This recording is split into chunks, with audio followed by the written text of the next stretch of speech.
Alice's Adventures in Wonderland, Abridged by Lewis Carroll. Chapter 1. Down the Rabbit Hole. Alice was beginning to get very tired of sitting by her sister on the bank, and of having nothing to do. Once or twice she had peeped into the book her sister was reading, but it had no pictures or conversations in it. And what's the use of a book, thought Alice, without pictures or conversations?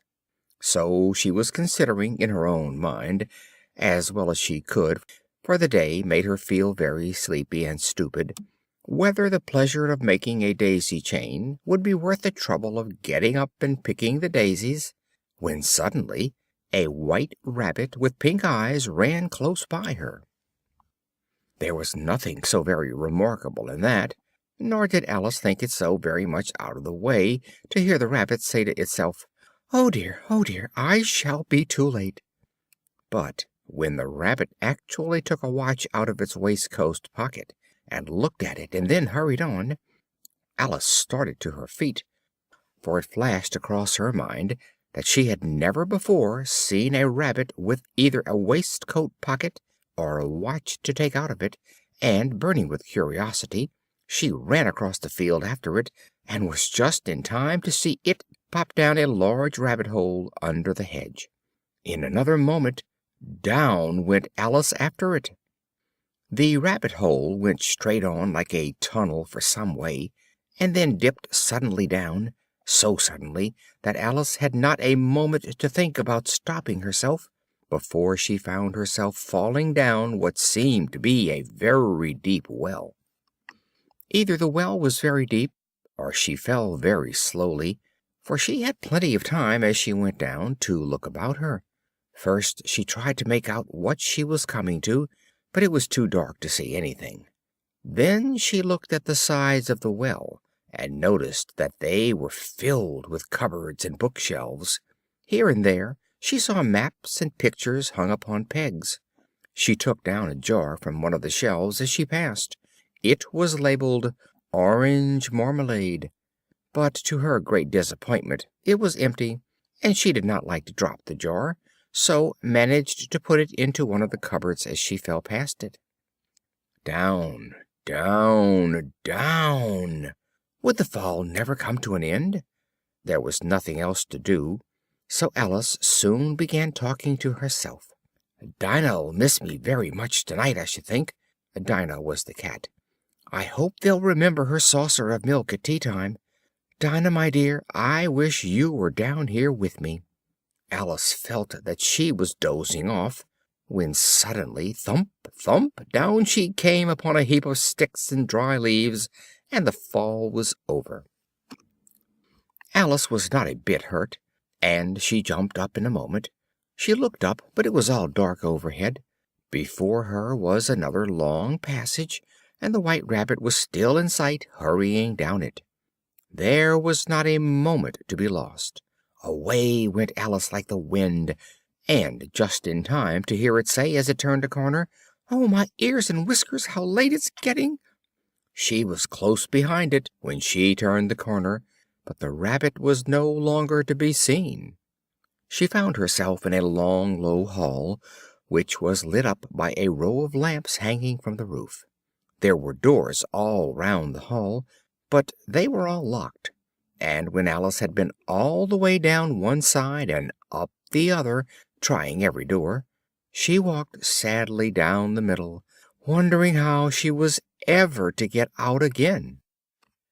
Suddenly she came upon a little table, all made of solid glass. There was nothing on it but a tiny golden key, and Alice's first idea was that this might belong to one of the doors of the hall, but alas, either the locks were too large or the key was too small, but at any rate it would not open any of them. However, on the second time round she came upon a low curtain she had not noticed before, and behind it was a little door about 15 inches high. She tried the little golden key in the lock, and to her great delight it fitted. Alice opened the door and found that it led into a small passage not much larger than a rat hole. She knelt down and looked along the passage into the loveliest garden you ever saw. How she longed to get out of that dark hall and wander about among those beds of bright flowers and those cool fountains, but she could not even get her head through the doorway. "Oh," said Alice, "how I wish I could shut up like a telescope! I think I could if I only knew how to begin." Alice went back to the table, half hoping she might find another key on it, or at any rate a book of rules for shutting people up like telescopes. This time she found a little bottle on it, "which certainly was not here before," said Alice, and tied round the neck of the bottle was a paper label with the words "Drink me" beautifully printed on it in large letters. "No, I'll look first," she said, "and see whether it's marked poison or not," for she had never forgotten that if you drink from a bottle marked poison, it is almost certain to disagree with you sooner or later. However, this bottle was not marked poison, so Alice ventured to taste it, and, finding it very nice, it has sort of a mixed flavor of cherry tart, custard, pineapple, roast turkey, toffee, and hot buttered toast, she very soon finished it off. "What a curious feeling!" said Alice. "I must be shutting up like a telescope." And so it was indeed. She was now only 10 inches high, and her face brightened up at the thought that she was now the right size for going through the little door into that lovely garden. After a while, finding that nothing more happened, she decided on going into the garden at once, but alas for poor Alice! When she got to the door, she found she had forgotten the little golden key, and when she went back to the table for it, she found she could not possibly reach it. She could see it quite plainly through the glass, and she tried her best to climb up one of the legs of the table, but it was too slippery, and when she had tired herself out with trying, the poor little thing sat down and cried. "Come, there's no use in crying like that," said Alice to herself rather sharply. "I advise you to leave off this minute." She generally gave herself very good advice, though she very seldom followed it, and sometimes she scolded herself so severely as to bring tears into her eyes. Soon her eye fell on a little glass box that was lying under the table.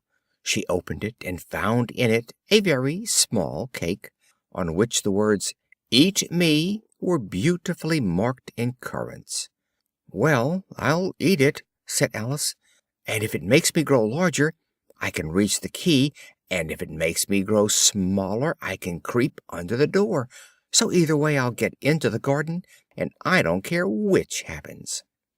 She ate a little bit and said anxiously to herself, "Which way?" holding her hand on the top of her head to feel which way she was growing, and she was quite surprised to find that she remained the same size. So she set to work and very soon finished off the cake. Chapter 2. The Pool of Tears. "Curiouser and curiouser!" cried Alice. She was so much surprised that for a moment she quite forgot how to speak good English. "Now I'm opening out like the largest telescope that ever was. Goodbye, feet. Oh, my poor little feet! I wonder who will put on your shoes and stockings for you now, dears. I shall be a great deal too far off to trouble myself about you." Just at this moment her head struck against the roof of the hall. In fact, she was now rather more than 9 feet high, and she at once took up the little golden key and hurried off to the garden door. Poor Alice! It was as much as she could do, lying down on one side, to look through into the garden with one eye, but to get through was more hopeless than ever. She sat down and began to cry again. She went on shedding gallons of tears, until there was a large pool all round her and reaching half down the hall. After a time She heard a little pattering of feet in the distance, and she hastily dried her eyes to see what was coming. It was the White Rabbit returning, splendidly dressed, with a pair of white kid gloves in one hand and a large fan in the other. He came trotting along in a great hurry, muttering to himself, "Oh, the Duchess, the Duchess! Oh, won't she be savage if I've kept her waiting?" When the Rabbit came quite near her, Alice began, in a low, timid voice, "If you please, sir." The Rabbit started violently, dropped the white kid gloves and the fan, and scurried away into the darkness as hard as he could. Alice took up the fan and gloves, and she kept fanning herself all the time she went on talking. "Dear, dear, how queer everything is today! And yesterday things went on just as usual. Was I the same when I got up this morning? But if I'm not the same, the next question is, who in the world am I? Ah, that's the great puzzle." As she said this, she looked down at her hands and was surprised to see that she had put on one of the Rabbit's little white kid gloves while she was talking. "How can I have done that?" she thought. "I must be growing small again." She got up and went to the table to measure herself by it, and found that she was now about 2 feet high, and was going on shrinking rapidly. She soon found out that the cause of this was the fan she was holding, and she dropped it hastily, just in time to save herself from shrinking away altogether. "That was a narrow escape," said Alice, a good deal frightened at the sudden change, but very glad to find herself still in existence. "And now for the garden." And she ran with all speed back to the little door, but, alas, the little door was shut again, and the little golden key was lying on the glass table as before. "Things are worse than ever," thought the poor child, "for I never was so small as this before, never." As she said these words, her foot slipped, and in another moment, splash! She was up to her chin in salt water. Her first idea was that she had somehow fallen into the sea. However, she soon made out that she was in the pool of tears which she had wept when she was 9 feet high. Just then she heard something splashing about in the pool a little way off, and she swam nearer to see what it was. She soon made out that it was only a mouse that had slipped in like herself. "Would it be of any use now," thought Alice, "to speak to this mouse?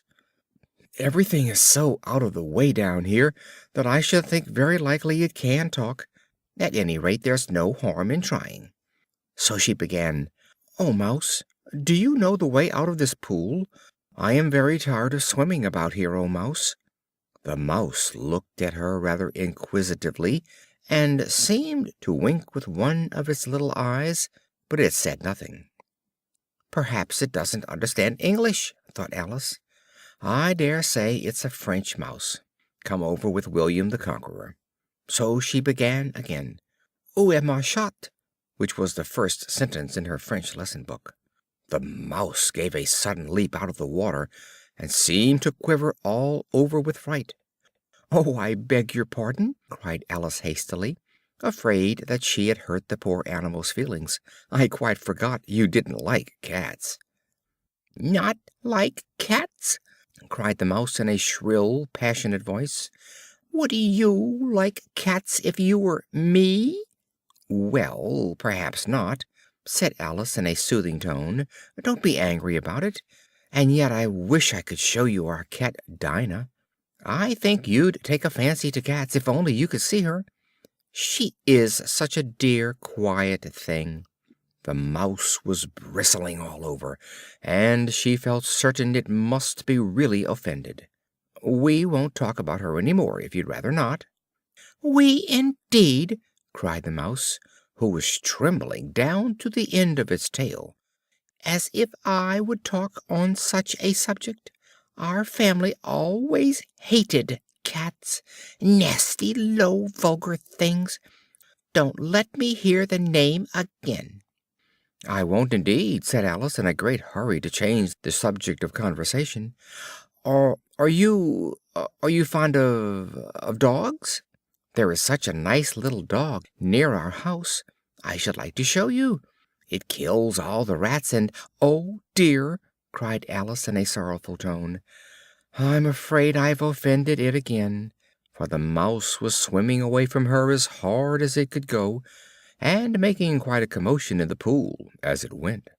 So she called softly after it, "Mouse dear, do come back again, and we won't talk about cats or dogs either, if you don't like them." When the mouse heard this, it turned round and swam slowly back to her. Its face was quite pale, and it said in a low, trembling voice, "Let us get to the shore, and then I'll tell you my history, and you'll understand why it is I hate cats and dogs." It was high time to go, for the pool was getting quite crowded with the birds and animals that had fallen into it. There were a duck and a dodo, a lory and an eaglet, and several other curious creatures. Alice led the way, and the whole party swam to the shore. Chapter 3. A Caucus Race and a Long Tail. They were indeed a queer-looking party that assembled on the bank. The birds with bedraggled feathers, the animals with their fur clinging close to them, and all dripping wet, cross, and uncomfortable. The first question, of course, was how to get dry again.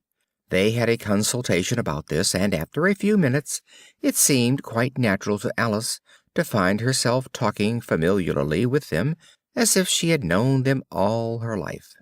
At last the mouse, who seemed to be a person of some authority among them, called out, "Sit down, all of you, and listen to me. I'll soon make you dry enough." They all sat down at once in a large ring, with the mouse in the middle. "Ahem," said the mouse with an important air. "Are you all ready? This is the driest thing I know. Silence all round, if you please. William the Conqueror, whose cause was favored by the Pope, was soon submitted to by the English, who wanted leaders, and had been of late much accustomed to usurpation and conquest. Edwin and Morcar, the Earls of Mercia and Northumbria—" "Ugh!" said the lory with a shiver. "And even Stigand, the patriotic Archbishop of Canterbury, found it advisable—" "Found what?" said the duck. "Found it," the mouse replied rather crossly. "Of course you know what it means." "I know what it means well enough when I find a thing," said the duck. "It's generally a frog or a worm. The question is, what did the Archbishop find?" The mouse did not notice this question, but hurriedly went on. "Found it advisable to go with Edgar Atheling to meet William and offer him the crown. How are you getting on now, my dear?" it continued, turning to Alice as it spoke. "As wet as ever," said Alice in a melancholy tone. "It doesn't seem to dry me at all." "In that case," said the dodo solemnly, rising to its feet, "I move that the meeting adjourn, for the immediate adoption of more energetic remedies." "Speak English," said the eaglet. "I don't know the meaning of half those long words, and what's more, I don't believe you do either." "What I was going to say," said the dodo in an offended tone, "is that the best thing to get us dry would be a caucus race." "What is a caucus race?" said Alice. "Why," said the dodo, "the best way to explain it is to do it." First it marked out a race course in a sort of circle, and then all the party were placed along the course, here and there. There was no 1, 2, 3 and away, but they began running when they liked, and left off when they liked, so that it was not easy to know when the race was over. However, when they had been running half an hour or so, and were quite dry again, the dodo suddenly called out, "The race is over!" and they all crowded round it, panting and asking, "But who has won?" This question the Dodo could not answer without a great deal of thought.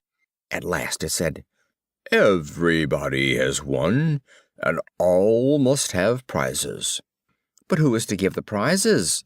quite a chorus of voices asked. "Why, she, of course," said the Dodo, pointing to Alice with one finger, and the whole party at once crowded round her, calling out in a confused way, "Prizes! Prizes!" Alice had no idea what to do, and in despair she put her hand into her pocket and pulled out a box of comfits. Luckily the salt water had not got into them, and handed them round as prizes. There were exactly one apiece all round. The next thing was to eat the comfits. This caused some noise and confusion, as the large birds complained that they could not taste theirs, and the small ones choked and had to be patted on the back. However, it was over at last, and they sat down again in a ring and begged the Mouse to tell them something more. "You promised to tell me your history, you know," said Alice, "and why it is you hate C and D," she added in a whisper, half afraid that it would be offended again. "Ah, mine is a long and sad tale," said the Mouse, turning to Alice and sighing. "It is a long tale, certainly," said Alice, looking down with wonder at the Mouse's tail. "But why do you call it sad?" And she kept on puzzling about it while the Mouse was speaking, so that her idea of the tale was something like this: Furry said to a Mouse that he met in the house, "Let us both go to law. I will prosecute you. Come, I'll take no denial. We must have the trial, for really this morning I've nothing to do." Said the Mouse to the Cur, "Such a trial, dear sir, with no jury or judge, would be wasting our breath." "I'll be judge, I'll be jury," said cunning old Fury. "I'll try the whole cause and condemn you to death." "You are not attending," said the Mouse to Alice severely. "What are you thinking of?" "I beg your pardon," said Alice very humbly. "You had got to the fifth bend, I think." "You insult me by talking such nonsense," said the Mouse, getting up and walking away. "Please come back and finish your story," Alice called after it. And the others all joined in chorus, "Yes, please do." But the Mouse only shook its head impatiently and walked a little quicker. "I wish I had Dinah, our cat, here," said Alice. This caused a remarkable sensation among the party. Some of the birds hurried off at once, and a canary called out in a trembling voice to its children, "Come away, my dears. It's high time you were all in bed." On various pretexts they all moved off, and Alice was soon left alone. "I wish I hadn't mentioned Dinah. No one seems to like her down here, and I'm sure she's the best cat in the world." Poor Alice began to cry again, and she felt very lonely and low-spirited. In a little while, however, she again heard a little pattering of footsteps in the distance, and she looked up eagerly. Chapter 4. The Rabbit Sends in a Little Bill. It was the White Rabbit, trotting slowly back again, and looking anxiously about as it went, as if it had lost something. Alice heard it muttering to itself, "The Duchess! The Duchess! Oh, my dear paws! Oh, my fur and whiskers! She'll get me executed, as sure as ferrets are ferrets! Where can I have dropped them, I wonder?" Alice guessed in a moment that it was looking for the fan and the pair of white kid gloves, and she, very good-naturedly, began hunting about for them, but they were nowhere to be seen. Everything seemed to have changed since her swim in the pool, and the great hall, with the glass table and the little door, had vanished completely. Very soon the Rabbit noticed Alice, and called to her in an angry voice, "Why, Mary Ann, what are you doing out here? Run home this moment and fetch me a pair of gloves and a fan. Quick now!" "He took me for his housemaid," said Alice as she ran off. "How surprised he'll be when he finds out who I am." As she said this, she came upon a neat little house, on the door of which was a bright brass plate with the name W. Rabbit engraved upon it. She went in without knocking and hurried upstairs, in great fear lest she should meet the real Mary Ann and be turned out of the house before she had found the fan and the gloves. By this time Alice had found her way into a tidy little room with a table in the window, and on it a fan and 2 or 3 pairs of tiny white kid gloves. She took up the fan and a pair of the gloves, and was just going to leave the room when her eyes fell upon a little bottle that stood near the looking-glass. She uncorked it and put it to her lips, saying to herself, "I do hope it'll make me grow large again, for really I am quite tired of being such a tiny little thing." Before she had drunk half the bottle, she found her head pressing against the ceiling, and had to stoop to save her neck from being broken. She hastily put down the bottle, remarking, "That's quite enough. I hope I shan't grow any more." Alas! It was too late to wish that. She went on growing and growing, and very soon she had to kneel down on the floor. Still she went on growing, and as a last resource she put one arm out of the window and one foot up the chimney, and said to herself, "Now I could do no more, whatever happens. What will become of me?" Luckily for Alice, the little magic bottle had now had its full effect, and she grew no larger. After a few minutes she heard a voice outside, and stopped to listen. "Mary Ann, Mary Ann," said the voice, "fetch me my gloves this moment." Then came a little pattering of feet on the stairs. Alice knew it was the Rabbit coming to look for her, and she trembled till she shook the house, quite forgetting that she was now about 1,000 times as large as the Rabbit, and had no reason to be afraid of it. Presently the Rabbit came up to the door and tried to open it, but as the door opened inwards and Alice's elbow was pressed hard against it, that attempt proved a failure. Alice heard it say to itself, "Then I'll go round and get in at the window." "That you won't," thought Alice, and after waiting till she fancied she heard the Rabbit just under the window, she suddenly spread out her hand and made a snatch in the air.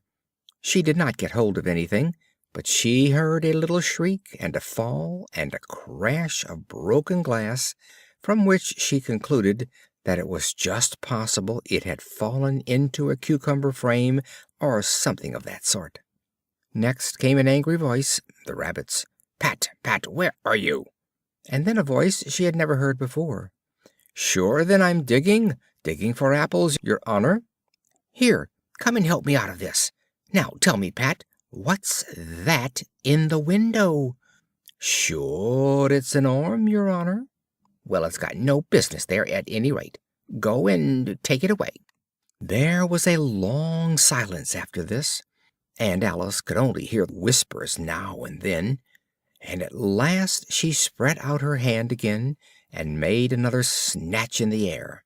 This time there were 2 little shrieks, and more sounds of broken glass.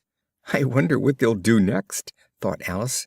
"As for pulling me out of the window, I only wish they could." She waited for some time without hearing anything more. At last there came a rumbling of little cart wheels, and the sound of a good many voices all talking together. She made out the words, "Where's the other ladder? Bill's got the other. Bill, here, Bill. Will the roof bear? Who's to go down the chimney?" "Nay, I shan't. You do it. Here, Bill. The master says you've got to go down the chimney." Alice drew her foot as far down the chimney as she could, and waited till she heard a little animal scratching and scrambling about in the chimney close above her. Then she gave one sharp kick, and waited to see what would happen next. The first thing she heard was a general chorus of "There goes Bill!" Then the Rabbit's voice alone, "Catch him, you by the hedge!" Then silence. Then another confusion of voices. "Hold up his head! Brandy now! Don't choke him! What happened to you?" Last came a little feeble squeaking voice. "Well, I hardly know. No more, thanky. I'm better now. Uh, all I know is something came at me like a jack in the box, and up I goes like a skyrocket." After a minute or two of silence, they began moving about again, and Alice heard the Rabbit say, "A barrel full will do to begin with." A barrel full of what? thought Alice. But she had not long to doubt, for the next moment a shower of little pebbles came rattling in at the window, and some of them hit her in the face. Alice noticed with some surprise that the pebbles were all turning into little cakes as they lay on the floor, and a bright idea came into her head. "If I eat one of these cakes," she thought, "it's sure to make some change in my size." So she swallowed one of the cakes, and was delighted to find that she began shrinking directly. As soon as she was small enough to get through the door, she ran out of the house and found quite a crowd of little animals and birds waiting outside. They all made a rush at Alice the moment she appeared, but she ran off as hard as she could, and soon found herself safe in a thick wood. "The first thing I've got to do," said Alice to herself, as she wandered about in the wood, "is to grow to my right size again, and the second thing is to find my way into that lovely garden. I suppose I ought to eat or drink something or other, but the great question is, what?" Alice looked all around her at the flowers and the blades of grass, but she could not see anything that looked like the right thing to eat or drink under the circumstances. There was a large mushroom growing near her, about the same height as herself. She stretched herself on tiptoe and peeped over the edge, and her eyes immediately met those of a large blue caterpillar that was sitting on the top, with its arms folded, quietly smoking a long hookah, and taking not the slightest notice of her or of anything else. Chapter 5. Advice from a Caterpillar. At last the caterpillar took the hookah out of its mouth, and addressed Alice in a languid, sleepy voice. "Who are you?" said the caterpillar. Alice replied rather shyly, I hardly know, sir, just at present. At least I know who I was when I got up this morning, but I think I must have changed several times since then." "What do you mean by that?" said the caterpillar sternly. "Explain yourself." "I can't explain myself, I'm afraid, sir," said Alice, "because I'm not myself, you see. Being so many different sizes in a day is very confusing." She drew herself up and said very gravely, "I think you ought to tell me who you are first." "Why?" said the caterpillar.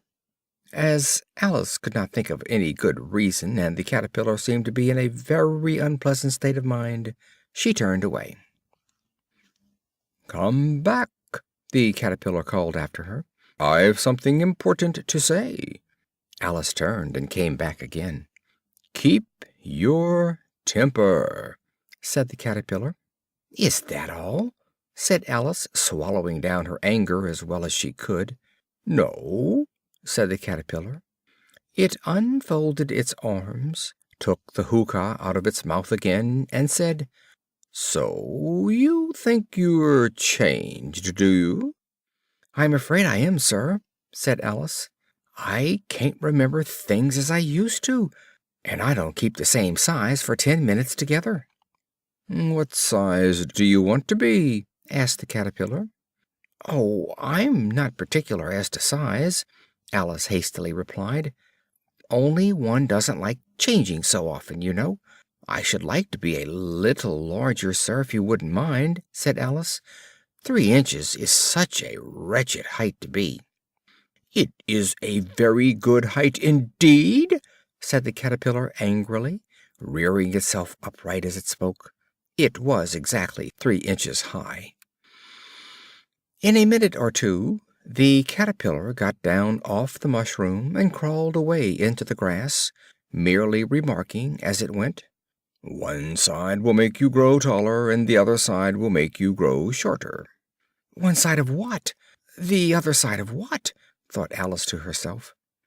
"Of the mushroom," said the caterpillar, just as if she had asked it aloud, and in another moment it was out of sight. Alice remained looking thoughtfully at the mushroom for a minute, trying to make out which were the two sides of it.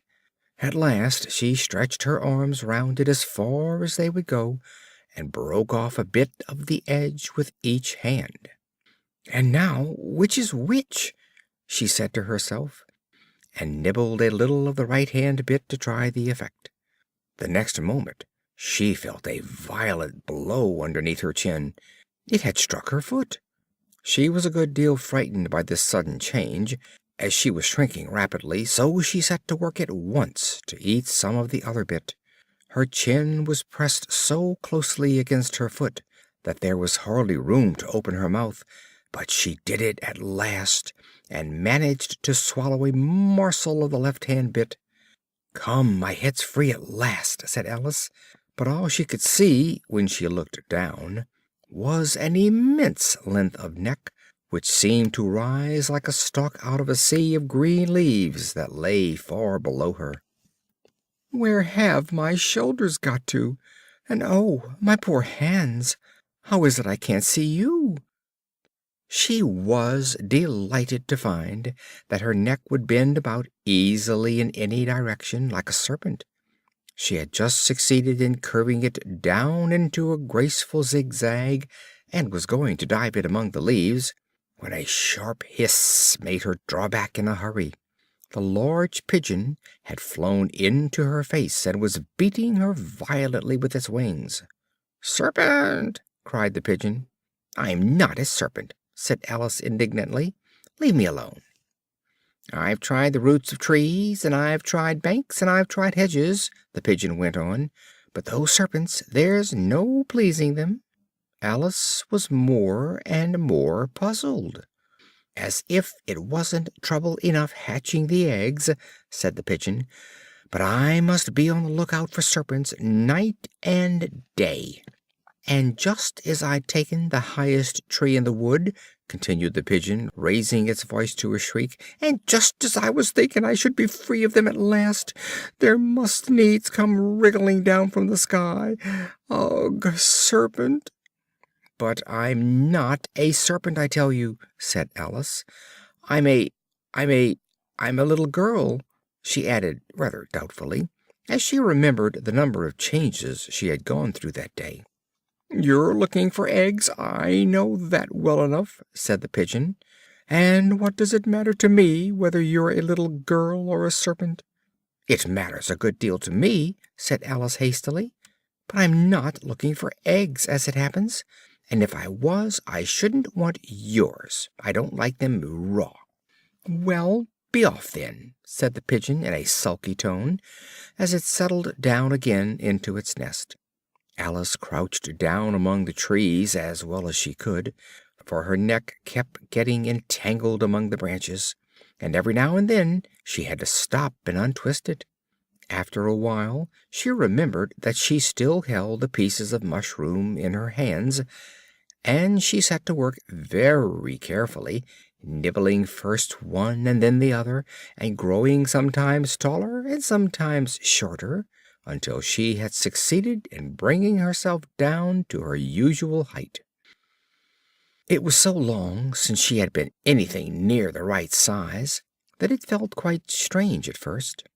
"The next thing is to get into that beautiful garden. How is that to be done, I wonder?" As she said this, she came suddenly upon an open place with a little house in it about 4 feet high. "Whoever lives there," thought Alice, "it'll never do to come upon them this size. Why, I should frighten them out of their wits." She did not venture to go near the house till she had brought herself down to 9 inches high. Chapter 6. Pig and Pepper. For a minute or two she stood looking at the house, when suddenly a footman in livery came running out of the wood. Judging by his face only, she would have called him a fish, and rapped loudly at the door with his knuckles. It was opened by another footman in livery, with a round face and large eyes like a frog. The fish footman began by producing from under his arm a great letter, and this he handed over to the other, saying, in a solemn tone, "For the Duchess, an invitation from the Queen to play croquet." The frog footman repeated in the same solemn tone, "From the Queen, an invitation for the Duchess to play croquet." Then they both bowed low, and their curls got entangled together. When Alice next peeped out, the fish footman was gone, and the other was sitting on the ground near the door, staring stupidly up into the sky. Alice went timidly up to the door and knocked. "There's no use in knocking," said the footman, "and that for two reasons. First, because I'm on the same side of the door as you are. Secondly, because they're making such a noise inside, no one could possibly hear you." And certainly there was a most extraordinary noise going on within, a constant howling and sneezing, and every now and then a great crash, as if a dish or kettle had been broken to pieces. "How am I to get in?" asked Alice. "Are you to get in at all?" said the footman. "That's the first question, you know." Alice opened the door and went in. The door led right into a large kitchen, which was full of smoke from one end to the other. The Duchess was sitting on a three-legged stool in the middle, nursing a baby. The cook was leaning over the fire, stirring a large cauldron which seemed to be full of soup. "There's certainly too much pepper in that soup," Alice said to herself, as well as she could for sneezing. Even the Duchess sneezed occasionally, and as for the baby, it was sneezing and howling alternately, without a moment's pause. The only two creatures in the kitchen that did not sneeze were the cook and a large cat, which was grinning from ear to ear. "Would you please tell me," said Alice a little timidly, "why your cat grins like that?" "It's a Cheshire cat," said the Duchess, "and that's why." "I didn't know that Cheshire cats always grinned. In fact, I didn't know that cats could grin," said Alice. "You don't know much," said the Duchess, "and that's a fact." Just then the cook took the cauldron of soup off the fire, and at once set to work throwing everything within her reach at the Duchess and the baby. The fire irons came first, then followed a shower of saucepans, plates, and dishes. The Duchess took no notice of them, even when they hit her, and the baby was howling so much already that it was quite impossible to say whether the blows hurt it or not. "Oh, please mind what you're doing!" cried Alice, jumping up and down in an agony of terror. "Here, you may nurse it a bit if you like," the Duchess said to Alice, flinging the baby at her as she spoke. "I must go and get ready to play croquet with the Queen." And she hurried out of the room. Alice caught the baby with some difficulty, as it was a queer-shaped little creature, and held out its arms and legs in all directions. "If I don't take this child away with me," thought Alice, "they're sure to kill it in a day or two. Wouldn't it be murder to leave it behind?" She said the last words out loud, and the little thing grunted in reply. "If you're going to turn into a pig, my dear," said Alice, "I'll have nothing more to do with you. Mind now." Alice was just beginning to think to herself, "Now what am I to do with this creature when I get it home?" when it grunted again so violently that Alice looked down into his face in some alarm. This time there could be no mistake about it. It was neither more or less than a pig. So she set the little creature down, and felt quite relieved to see it trot away quietly into the wood. Alice was a little startled by seeing the Cheshire cat sitting on a bough of a tree a few yards off. The cat only grinned when it saw her. "Cheshire Puss," began Alice rather timidly, "would you please tell me which way I ought to go from here?" "In that direction," the cat said, waving the right paw round, "lives a hatter, And in that direction," waving the other paw, "lives a March Hare. Visit either you like. They're both mad." "But I don't want to go among mad people," Alice remarked. "Oh, you can't help that," said the cat. "We're all mad here.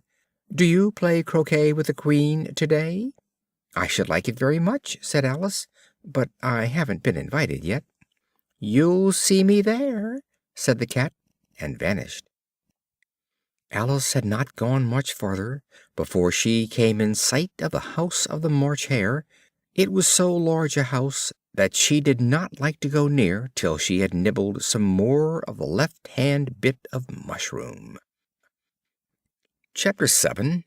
A Mad Tea Party. There was a table set out under a tree in front of the house, and the March Hare and the Hatter were having tea at it. A Dormouse was sitting between them, fast asleep. The table was a large one, but the three were all crowded together at one corner of it. "No room! No room!" they cried out when they saw Alice coming. "There's plenty of room," said Alice indignantly, and she sat down in a large armchair at one end of the table. The Hatter opened his eyes very wide on hearing this, but all he said was, "Why is a raven like a writing desk?" "I'm glad they've begun asking riddles. I believe I can guess that," she added aloud. "Do you mean that you think you can find out the answer to it?" said the March Hare. "Exactly so," said Alice. "Then you should say what you mean," the March Hare went on. "I do," Alice hastily replied. At least I mean what I say. That's the same thing, you know." "You might just as well say," added the Dormouse, which seemed to be talking in its sleep, "that I breathe when I sleep is the same thing as I sleep when I breathe." "It is the same thing with you," said the Hatter, and he poured a little hot tea upon its nose. The Dormouse shook its head impatiently and said, without opening its eyes, of course, just what I was going to remark myself." "Have you guessed the riddle yet?" the Hatter said, turning to Alice again. "No, I give up," Alice replied. "What's the answer?" "I haven't the slightest idea," said the Hatter.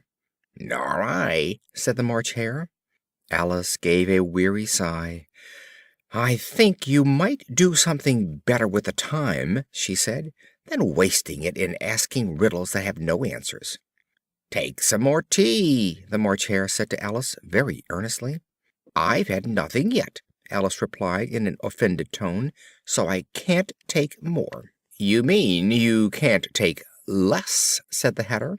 "It's very easy to take more than nothing." At this Alice got up and walked off. The Dormouse fell asleep instantly, and neither of the others took the least notice of her going, though she looked back once or twice. The last time she saw them, they were trying to put the Dormouse into the teapot. "At any rate, I'll never go there again," said Alice, as she picked her way through the wood. "It's the stupidest tea party I ever was at in all my life." Just as she said this, she noticed that one of the trees had a door leading right into it. "That's very curious," she thought. "I think I may as well go in at once." And in she went. Once more she found herself in the long hall, and close to the little glass table.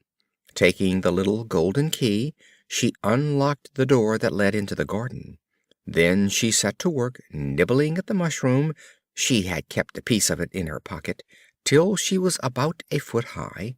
Then she walked down the little passage, and then she found herself at last in the beautiful garden, among the bright flower beds and the cool fountains.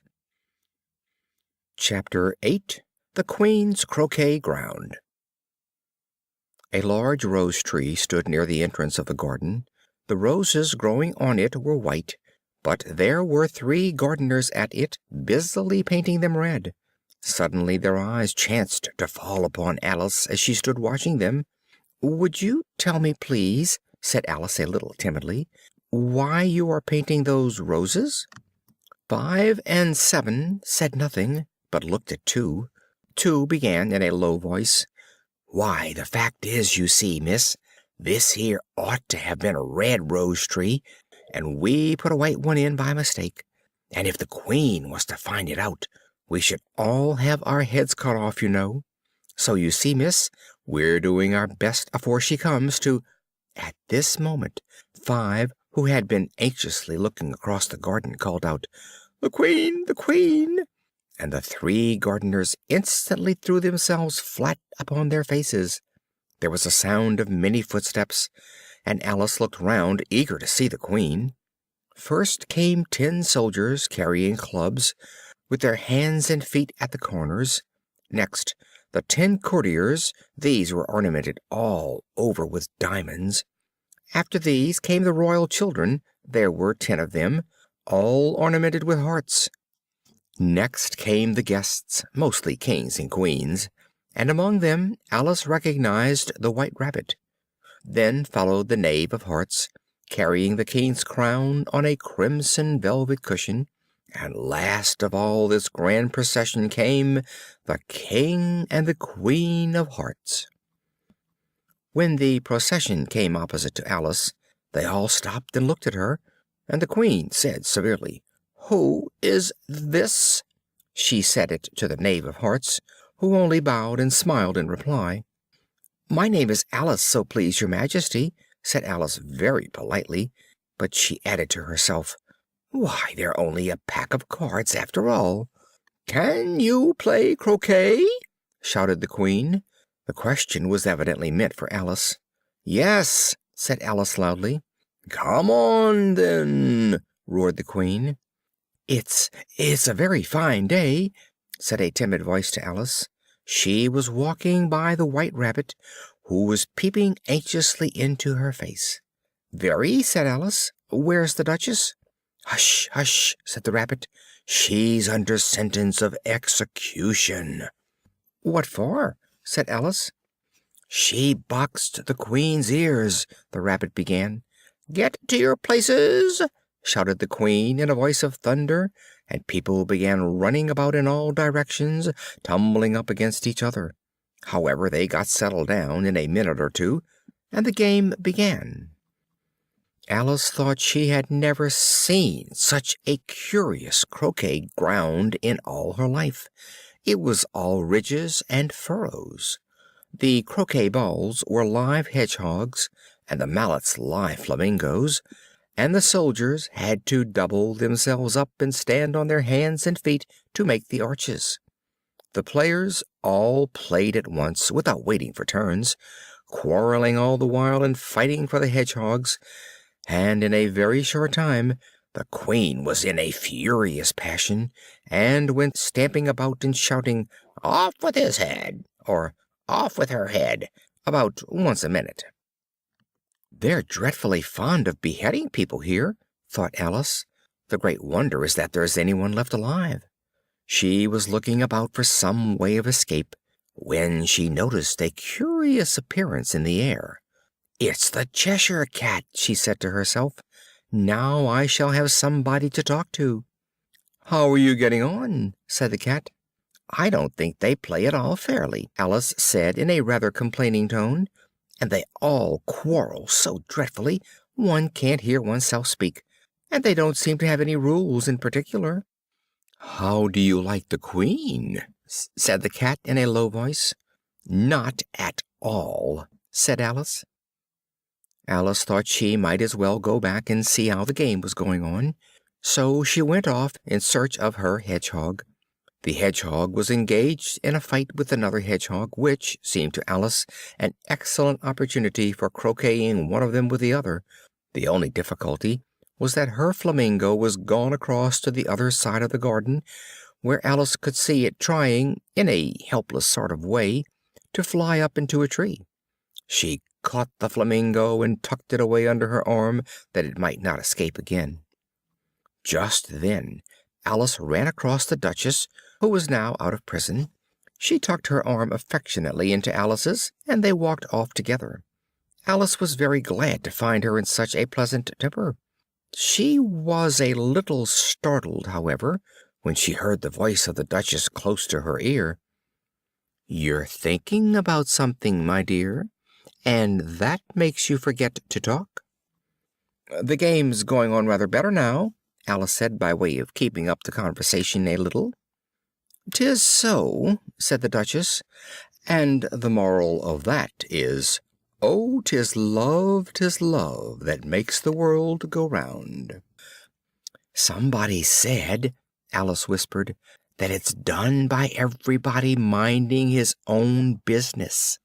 "Ah, well, it means much the same thing," said the Duchess, digging her sharp little chin into Alice's shoulder as she added, "and the moral of that is, take care of the scents and the sounds will take care of themselves." To Alice's great surprise, the Duchess's arm that was linked into hers began to tremble. Alice looked up, and there stood the Queen in front of them, with her arms folded, frowning like a thunderstorm. "Now I give you fair warning," shouted the Queen, stamping on the ground as she spoke. "Either you or your head must be off, and that in about half no time. Take your choice." The Duchess took her choice and was gone in a moment. "Let's go on with the game," the Queen said to Alice, and Alice was much too frightened to say a word, but slowly followed her back to the croquet ground. All the time they were playing, the Queen never left off quarreling with the other players and shouting, "Off with his head!" or "Off with her head!" By the end of half an hour or so, all the players, except the King, the Queen, and Alice, were in custody of the soldiers and under sentence of execution. Then the Queen left off quite out of breath and walked away with Alice. Alice heard the King say, in a low voice to the company generally, "You are all pardoned." Suddenly the cry, "The trial's beginning!" was heard in the distance, and Alice ran along with the others. Chapter 9. Who Stole the Tarts? The King and Queen of Hearts were seated on their throne when they arrived, with a great crowd assembled about them. All sorts of little birds and beasts, as well as the whole pack of cards. The knave was standing before them, in chains, with a soldier on each side to guard him, and near the King was the White Rabbit, with a trumpet in one hand and a scroll of parchment in the other. In the very middle of the court was a table, with a large dish of tarts upon it. "I wish they'd get the trial done," Alice thought, "and hand round the refreshments." The judge, by the way, was the King, and he wore his crown over his great wig. "That's the jury box," thought Alice, "and those 12 creatures, some were animals and some were birds, I suppose they are the jurors." Just then the White Rabbit cried out, "Silence in the court!" "Herald, read the accusation," said the King. On this the White Rabbit blew 3 blasts on the trumpet, then unrolled the parchment scroll and read as follows: "The Queen of Hearts, she made some tarts, all on a summer day. The Knave of Hearts, he stole those tarts, and took them quite away." "Call the first witness," said the King, and the White Rabbit blew 3 blasts on the trumpet, and called out, "First witness." The first witness was the Hatter. He came in with a teacup in one hand and a piece of bread and butter in the other. "You ought to have finished," said the King. "When did you begin?" The Hatter looked at the March Hare, who had followed him into the court, arm in arm with the Dormouse. "14th of March, I think it was," he said. "Give your evidence," said the King, "and don't be nervous, or I'll have you executed on the spot." This did not seem to encourage the witness at all. He kept shifting from one foot to the other, looking uneasily at the Queen, and in his confusion he bit a large piece out of his teacup instead of the bread and butter. Just at this moment Alice felt a very curious sensation. She was beginning to grow larger again. The miserable Hatter dropped his teacup and bread and butter, and went down on one knee. "I am a poor man, your Majesty," he began. "You're a very poor speaker," said the King. "You may go," said the King, and the Hatter hurriedly left the court. "Call the next witness," said the King. The next witness was the Duchess's cook. She carried the pepper box in her hand, and the people near the door began sneezing all at once. "Give your evidence," said the King. "Shan't," said the cook. The King looked anxiously at the White Rabbit, who said in a low voice, "Your Majesty must cross-examine this witness." "Well, if I must, I must," the King said. "What are tarts made of?" "Pepper, mostly," said the cook. For some minutes the whole court was in confusion, and by the time they had settled down again, the cook had disappeared. "Never mind," said the King. "Call the next witness." Alice watched the White Rabbit as he fumbled over the list. Imagine her surprise when he read out at the top of his shrill little voice the name Alice. Chapter 10. Alice's Evidence. "Here!" cried Alice. She jumped up in such a hurry that she tipped over the jury box, upsetting all the jurymen on the heads of the crowd below. "Oh, I beg your pardon!" she exclaimed in a tone of great dismay. "The trial cannot proceed," said the King, "until all the jurymen are back in their proper places. All," he repeated with great emphasis, looking hard at Alice. "What do you know of this business?" the King said to Alice. "Nothing whatever," said Alice.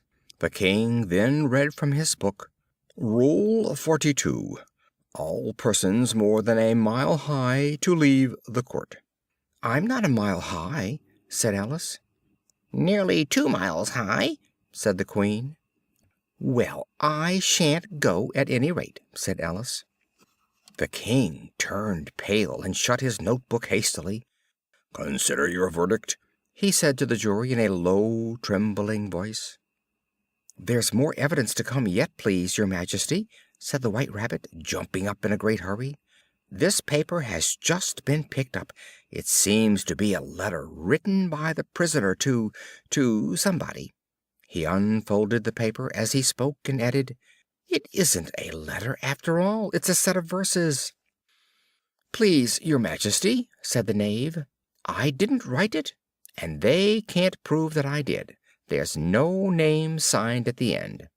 "You must have meant some mischief, or else you'd have signed your name like an honest man," said the King. There was a general clapping of hands at this.